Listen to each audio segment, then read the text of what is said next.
Apartment کے seller میں تشریف لا لیں. جزاک اللہ خیر.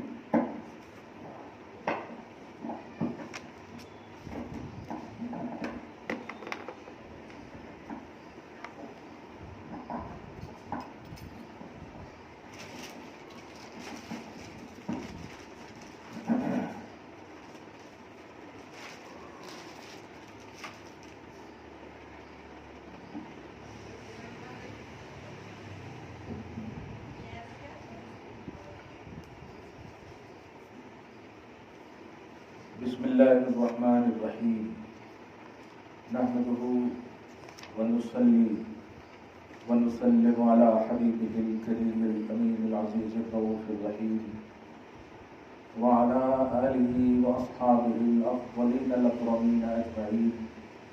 اما بعد فاعوذ باللہ من الشیطان الرجیم. بسم اللہ الرحمن الرحیم.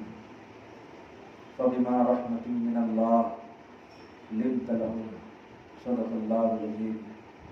حصول برکت کے لیے دھیرے دھیرے درود شریف پڑھ لیجیے. اللہم صلی وسلم وبارک علی سیدنا و شفیعنا و حبیبنا و مولانا محمد معدل الجود والکرم وآلہ الکرام وابنہ الکریم وآلہ واصحابہ وبارک وسلم. سورہ آل عمران کی آیت نمبر 159 کے ذریعے سے رسول انقلاب کی سیرت کا یہ 5واں پارٹ ہے. پہلا نرم دلی، دوسرا پازیٹیو تھنکنگ، تیسرا عدل و انصاف، چوتھا احساس رحمت. اور آج کی گفتگو حضور صلی اللہ علیہ وسلم کا امت کے لیے رونا. بکاء النبی، یہ ہے اصل شریعت اور کتابوں کا عنوان. یہ عنوان میں نے اس لیے باندھا ہے کہ ابھی 1-2 دن کے بعد آج 8 ربیع الاول ہے، تو آپ ہم سب یقیناً اہل محبت ہیں. اپنی اپنی بساط کے مطابق بارگاہ رسالت میں جشن آمد بہار کا انتظام اہتمام کر رہے ہیں. سچ یہی ہے کہ یہ عید کتابوں میں نہیں، یہ عید دلوں میں ہے. یہ عید دلوں کی عید ہے. یہ عید بیابانوں میں جا کر، عیدگاہ میں جا کر شکرانے ادا کرنے کی نہیں ہے، بلکہ یہ عید دلوں کے احساس کی عید ہے، ایمان کی تکمیل کی عید ہے. اس کے شکریہ کا 2 رکعت کافی نہیں ہے. پورے مہینے روزہ رکھنے کا 2 رکعت کافی تھا شکریہ. رمضان میں پورا مہینہ رکھا روزہ، اچھے اچھے کھانے کے باوجود آپ نے کھایا نہیں. یہ رب کی توفیق تھی، اور اس توفیق کے شکریہ میں اللہ نے کہا 2 رکعت میری بارگاہ میں آ کر رک جاؤ، پڑھ لو. وہ نماز شکر تھا. لیکن میلاد النبی یہ دلوں کی عید ہے. اس کا شکریہ یہی ہے کہ یہ دل ہمیشہ یاد رسول سے، یاد محبوب سے مسرور ہے. کیا 2 رکعت جو 5 منٹ سے بھی کم لگے گے یہ کافی ہے؟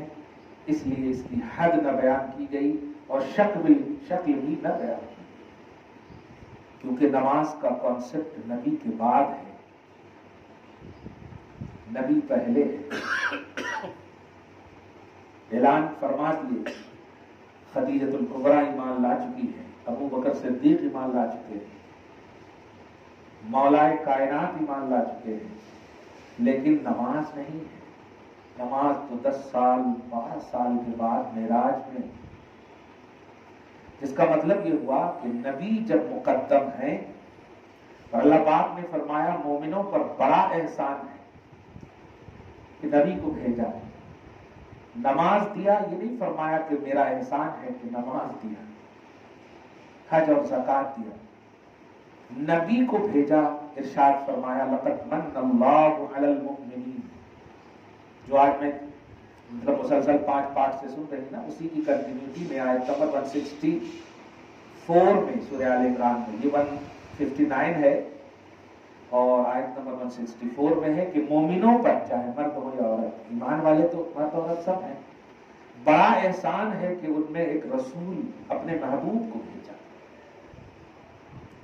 جس کا صاف مطلب یہ ہوا آپ کو جتنی بھی نعمتیں اللہ نے دی ہیں، ناخن سے لے کے سر کے بال تک، یہاں تک کہ صبح و شام جو آکسیجن لے رہی ہے، جو سانسیں لے رہی ہے، حیات جاودانی، حیات مستمرہ، جو ہمیشہ زندگی گزار رہے ہیں، اس میں جو ایک ایک پل آپ کی سانس ہے، یہ صرف رب کا فیضان اور احسان ہے۔ لیکن اللہ پاک نہیں فرما رہا ہے کہ میں تمہیں لائف دی، میں نے تمہیں یہ دی وہ دی، میرا احسان ہے، نہیں، میں نے اپنا محبوب دیا، یہ بڑا احسان،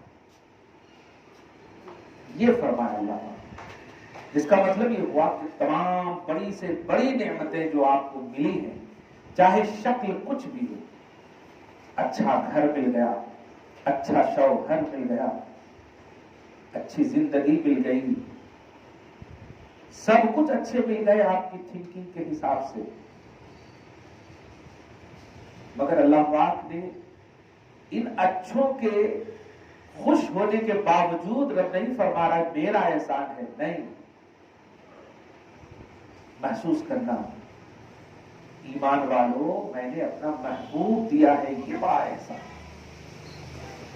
تم کیسے اپنی زندگی کاٹ رہے ہو یہ میں نہیں جانتا، میں یہ دیکھنا چاہتا ہوں کہ میرے محبوب کو کیسے استعمال کر رہے ہو، میرے محبوب کا کیسے کہا مان رہی ہو، میرے محبوب جو سراپا احسان بن کر تیرے لیے آئے ایمان پر۔ انسان کو تو اللہ نے کافروں کو بھی پیدا کیا، وہ تو انسان ہے، بشر ہے، لیکن نہیں فرمایا، حالانکہ اس پر بھی احسان ہے، پیدا کرنا یہ بڑا احسان ہے، اور اس کو ہلاک نہیں کر رہا ہے، لائف دے رہا ہے، جو انجوائے کر رہے ہیں وہ زندگی میں احسان ہی ہے، لیکن نہیں فرما رہا بحیثیت خلق، بحیثیت انسان بھی ایک احسان ہے، لیکن نہیں فرما رہا۔ ابھی دیکھیے نا گھر میں بچے ہوتے ہیں کیا کہتے ہیں، الحمدللہ، اللہ کا شکر، بیٹا ہوا بیٹی ہوئی جو بھی، الحمدللہ اللہ کا شکر ہے، ادا کرتے ہیں آپ احسان اور شکر، یہ آپ کی تھنکنگ ہے، نعمت ملی شکر، لیکن رب نے جس میں مطالبہ کیا یا یوں کہے احسان جتایا، سارے احسانات کر کے کسی احسان میں نہیں جتانے کا عنوان ہے، لیکن نبی کو بھیجا، رسول کو بھیجا، محبوب کو بھیجا، اللہ فرماتا ہے یہ مومنوں پر سب سے بڑا احسان ہے۔ تو نبی کی بعثت، ایمان والیوں، تمہاری زندگی کے تمام شعبے کے سارے بڑے احسانات میں سب سے بڑا احسان۔ اب اسی تصور کو نبی کی پریکٹیکل لائف میں آپ محسوس کرو گی تو یقیناً آپ کو معلوم ہوگا کہ واقعی بڑا احسان ہے۔ ایک بیٹی جب تک ماں باپ کے یہاں رہتی ہے وہ سب سے بڑا محسن اپنے ماں باپ کو سمجھتی ہے، اور ہے ان کے کھانے پینے سے لے کر کے ان کی پڑھائی، تعلیم و تربیت، ان کی پوری لائف کا چھوٹا چھوٹا بڑا بڑا ہر اس کی ضرورتیں پوری کرتا ہے، وہ باپ ہے، بے لوث پوری کرتا ہے۔ آپ کیا جانو ماں، آپ کیا جانو بیٹیوں، ماں باپ کس طرح پوری کرتے ہیں۔ جانتی ہو کبھی جب پیسٹ ختم ہو جاتا ہے نا تو نیا پیسٹ لاتا ہے تو بیٹیوں کو دیتا ہے، اور پرانے پیسٹ کو کاٹ کر کے وہ نکال کر کے پیسٹ کرتا ہے۔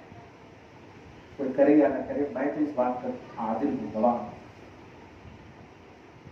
وہ کتنی اپنی زندگی کو سیکریفائز کرتا ہے، قربان کرتا ہے۔ ذرا تنہائی میں کبھی محسوس کیا کرو کہ میں کیا دے رہی ہوں اپنے باپ ماں کو۔ مطالبے پہ مطالبہ، خواہش پہ خواہش، یہ تو تھوپ رہی ہو، لیکن